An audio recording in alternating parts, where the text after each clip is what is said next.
What's going on, everybody? Welcome back to the channel. In today's video, we're doing something a little bit different. Now, I know I kind of went over some decks recently that are kind of like the meta decks, but I figured I break them down for you if you haven't seen those videos. But I break them down based on tier, on how I feel like how strong they are.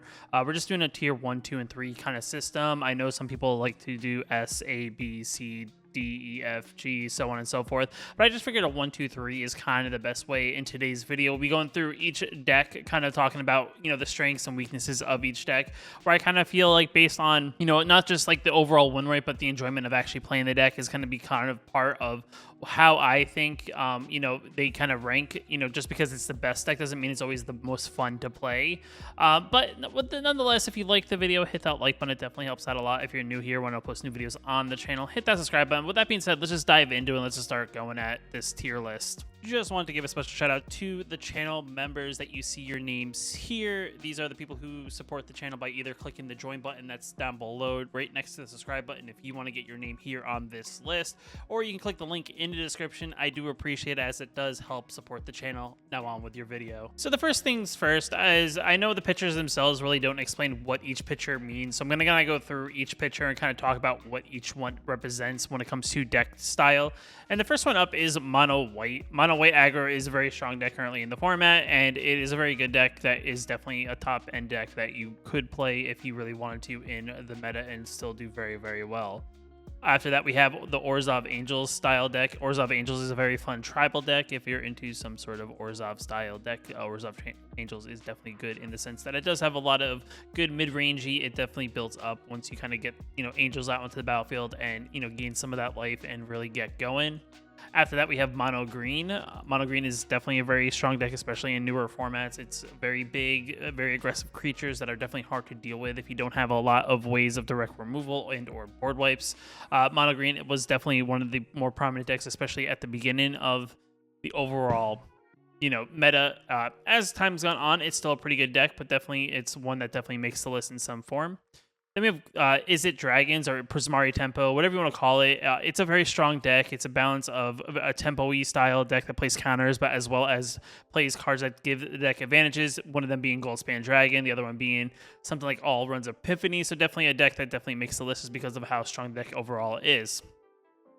Then after that, we have this Demir Control style deck. Control is a deck that maybe we don't have many control decks, but Control is definitely a viable option in the meta as a whole. It does take some time to build up to get that mana advantage to kind of just overwhelm your opponent with a bunch of counters and things like that. But, not the best, pretty good option if you're looking to play some sort of control. Then after that, we have Rakdos Treasures or Rakdos Sacrifice, however you want to say it. But this deck is very good about building up treasures and coming out with very big, beefy creatures when you sacrifice them to the actual card that this, card represents. Nonetheless, it does have a good ways of getting that mana advantage. Also does play Goldspan Dragon, so it's a good deck that also makes the tier list.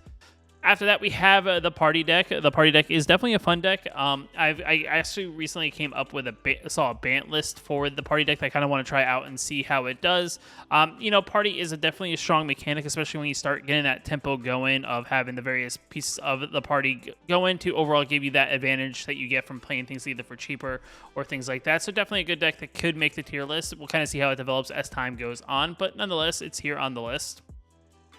Then we have Elves. Elves is great, whether it's Mono Green or Golgari. I think either or is definitely good, but I do think the Golgari version is overall better.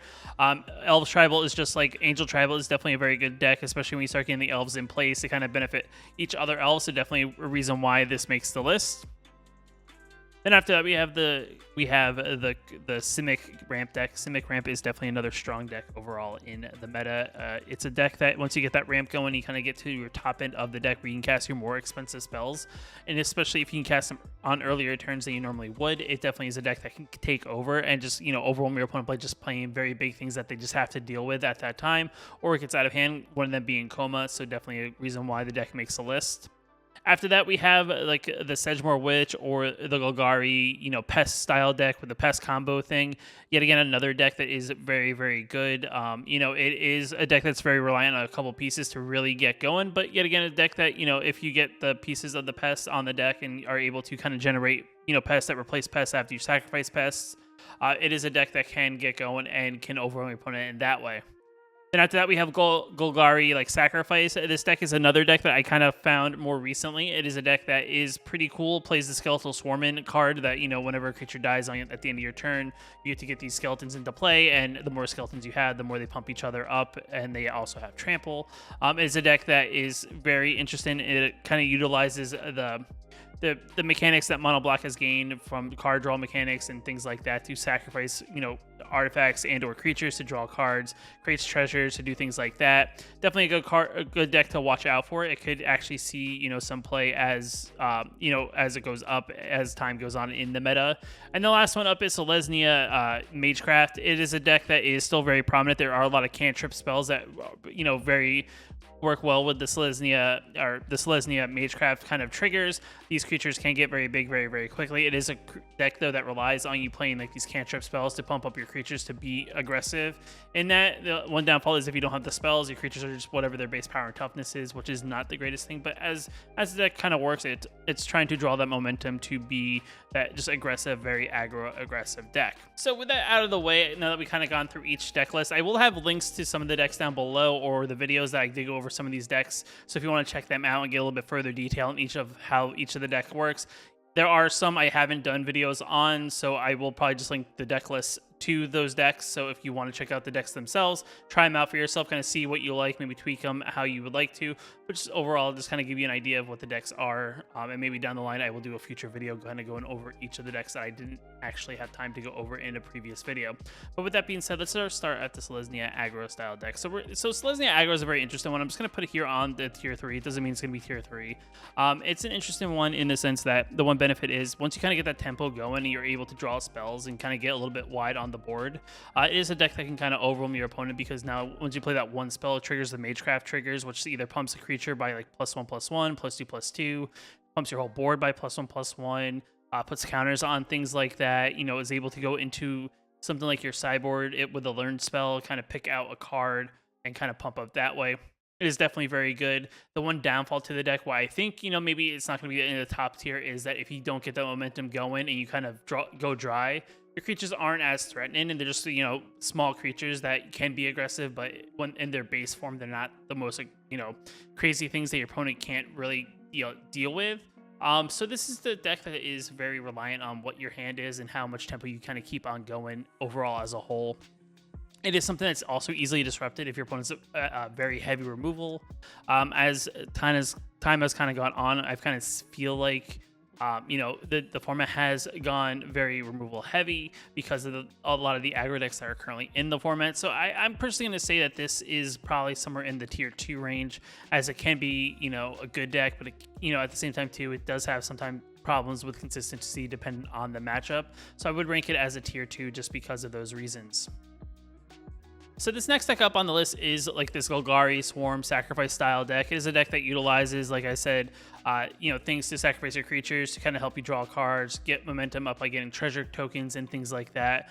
It is a deck that can overwhelm your opponent, just kind of like this Selesnya Magecraft, where this one's a little bit more not as reliant on, you know, playing cantrip style spells in order to kind of deal, you know, kind of get that momentum going. Once you kind of get this this enchantment out on the battlefield, if your opponent can't really deal with the enchantment, I do think the game kind of swings into your favor regardless of board wipes. The enchantment is going to put at least one skeleton token on the battlefield at the end of your turn every turn, and if something dies, it puts 2 tokens. So it kind of has this build up thing. So as time goes on, if your opponent can't deal with the creatures or deal with the swarm, it's a deck that can kind of overrun your opponent. And I do think kind of like, you know, it's a good deck, but at the same time too, it's not just there yet. Maybe over time, maybe as people, you know, play it and they kind of make their own tweaks to it, I do think it could see something improve. But yet again, it's one of those things, as the format develops, as we get into Innistrad, is this deck going to become better, or is it going to kind of stay in the same place and other things are going to kind of go above it and it's going to get pushed down that way? So I'm going to put it in the middle for now, because I do think it is a deck that can be good, but at the same time too, it sometimes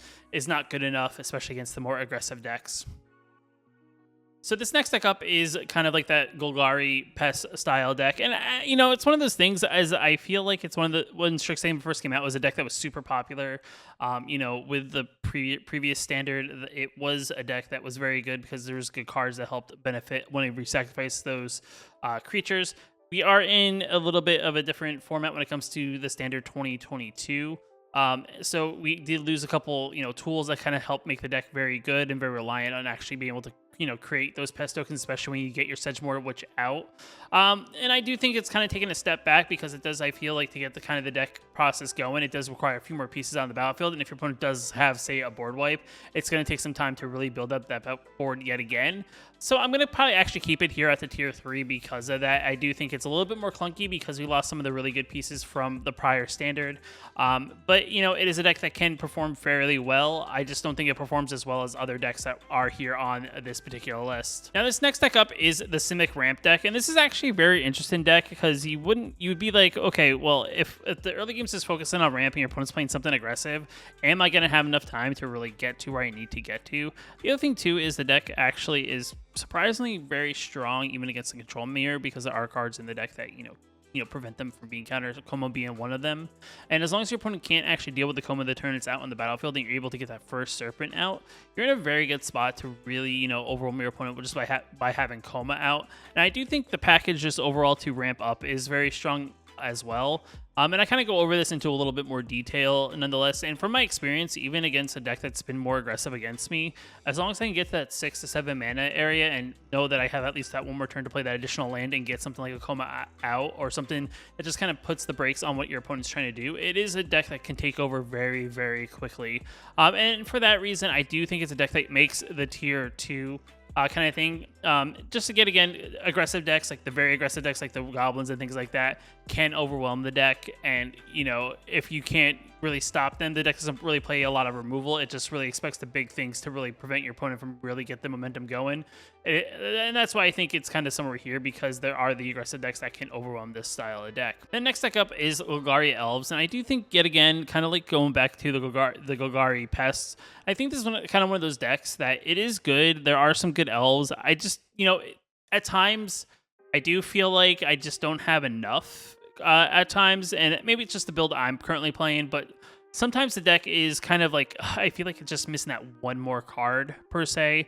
And, it's one of those things like, who knows, maybe in Innistrad we get some more elves that kind of help build it up and this deck improves. But for now, I don't think it's as good as some of the other decks on the list, as it kind of, I don't think it even makes the middle where it's good, but it's not great. I think it's more of, it's a good deck that will get you wins, but I do think there's better options if you're looking for something that's very good at getting you those wins.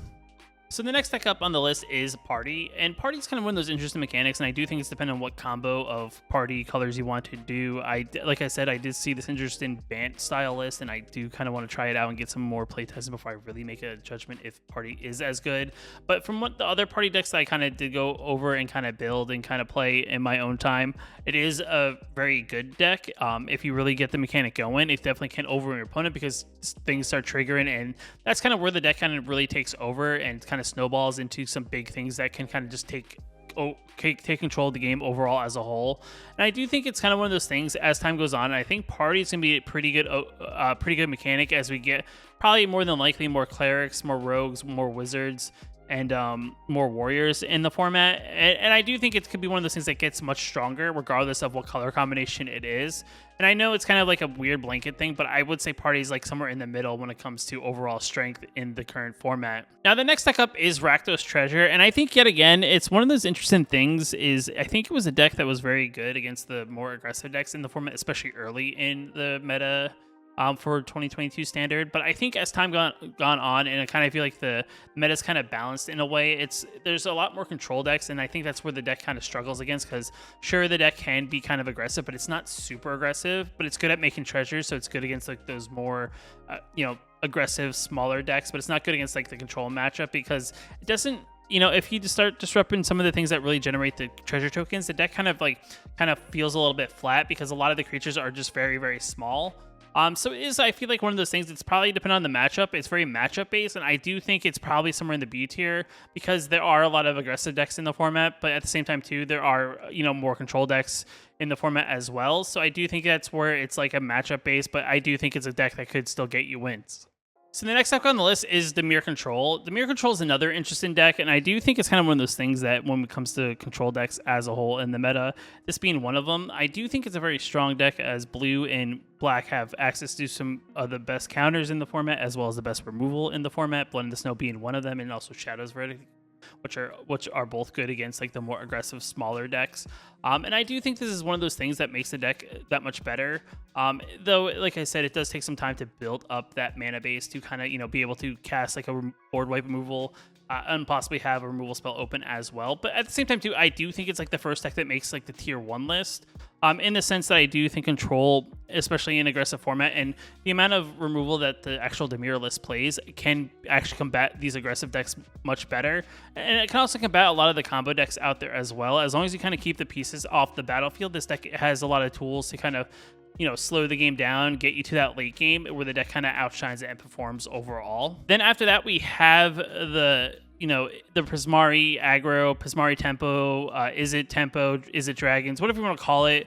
The Is It deck that is very, very good. It has a lot of good draw mechanics in the deck. And as long as you can get to like the Goldspan Dragon turn and then set up for Alrund's Epiphany, the deck is just overall just very, very strong. I feel like there's nothing that I really can say that really makes this deck really anything terrible. I do think it's really the only time this deck doesn't perform very well is when like the shuffler is not on your side and you just kind of draw terribly. Even if you play all the right cards, sometimes that's where it falls flat. And I don't think it's the fault of the deck itself. I just think it's sometimes the fault of how the game of Magic itself deals you the game. And that's why I think this deck kind of goes into also the tier 1 as a deck that can be very aggressive. If you can get to the Alrund's Epiphany / Goldspan thing, I do think sometimes the game is pretty much over there. And if you can chain multiple Alrunds together, the game is definitely out of reach for your opponent, and you just kind of win the game nonetheless. And taking extra turns is just an overall strong thing in any format regardless. So, with there being an aggressive deck that can take turns, and especially turns earlier, it makes the deck that much better. Then the next deck up on the list is actually Mono Green. And this was a deck that was actually fairly interesting. I do think a lot of people jumped on it. And at first, it kind of looked like this was going to be one of the best decks in the format. But I do think as there's been more board wipes and more decks to combat those more aggressive decks, I do think it has taken that step back in that sense. And I do think it kind of falls back into that middle tier. It does have a lot of strong cards. It can be a deck that as long as you kind of get like your Ranger class, you're on the play, things like that, I do think it's a deck that can perform very, very well.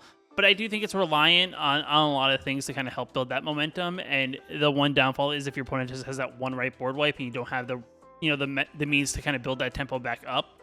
It is a deck that kind of takes that step back in that sense. And I do think with the amount of control and things like that in the format, I don't think it's as strong as, say, something like a Dimir Control or Prismari Aggro. But I do think it's probably somewhere in the lines of it's maybe maybe it's all the way to the left here as possibly like one of the better tier 2 decks, but it's almost on the cusp of tier 1. And maybe in Innistrad we'll see some more green cards that makes this deck that much stronger. But for now, I do think it's probably the best tier 2 deck in the format. Then the next deck up is a deck that is kind of like a fan favorite of mine. I do like the Orzhov Angels overall as a whole. It is a good deck. I do think it's a pretty interesting tribal deck. But I do think it kind of like the one downfall to this deck is that a lot of this stuff in the deck is kind of on the slow side. I do think outside of, the removal spells, I can't think of the card off the top of my head. It's the one that exiles any monocolor permanent. That's a very good card, but a lot of the other removal is very based on like what you have on the board. Like the one thing that whenever one of our creatures dies, if it was an angel, your opponent sacrifices a creature. It is a deck that is very good against aggro decks, because I do think the angels can become much bigger than a lot of the aggressive creatures in the format. But the one downfall is it's not great against like the decks that play a lot of board wipes and things like that. So I do think it's kind of one of those things that it is a good deck, but it's not a great deck. And I do think it kind of falls in also into this, tier 2 range. As you can kind of see, tier 2 is, I feel like there's a lot more things that are good, but not great. So I do think it's kind of one of those things that's, yet again, another good but not great kind of style of deck. Now, the next deck up on the list is actually Mono White Aggro, and I think Mono White Aggro is actually another deck that's in a very good spot, especially on the play. I mean, there's a lot of good Mono White cards, and especially a lot of cards that benefit from when you play multiple spells on the same turn. The Monk itself, that being one of them that you see here. I mean, there's also, the one that produces the 1/1 tokens every time you play a second spell. You can, it's just a deck that I just think overall, it's a very aggressive deck that can get very wide very, very quickly. There's a lot of tools that it can take advantage of that are in that mono white range.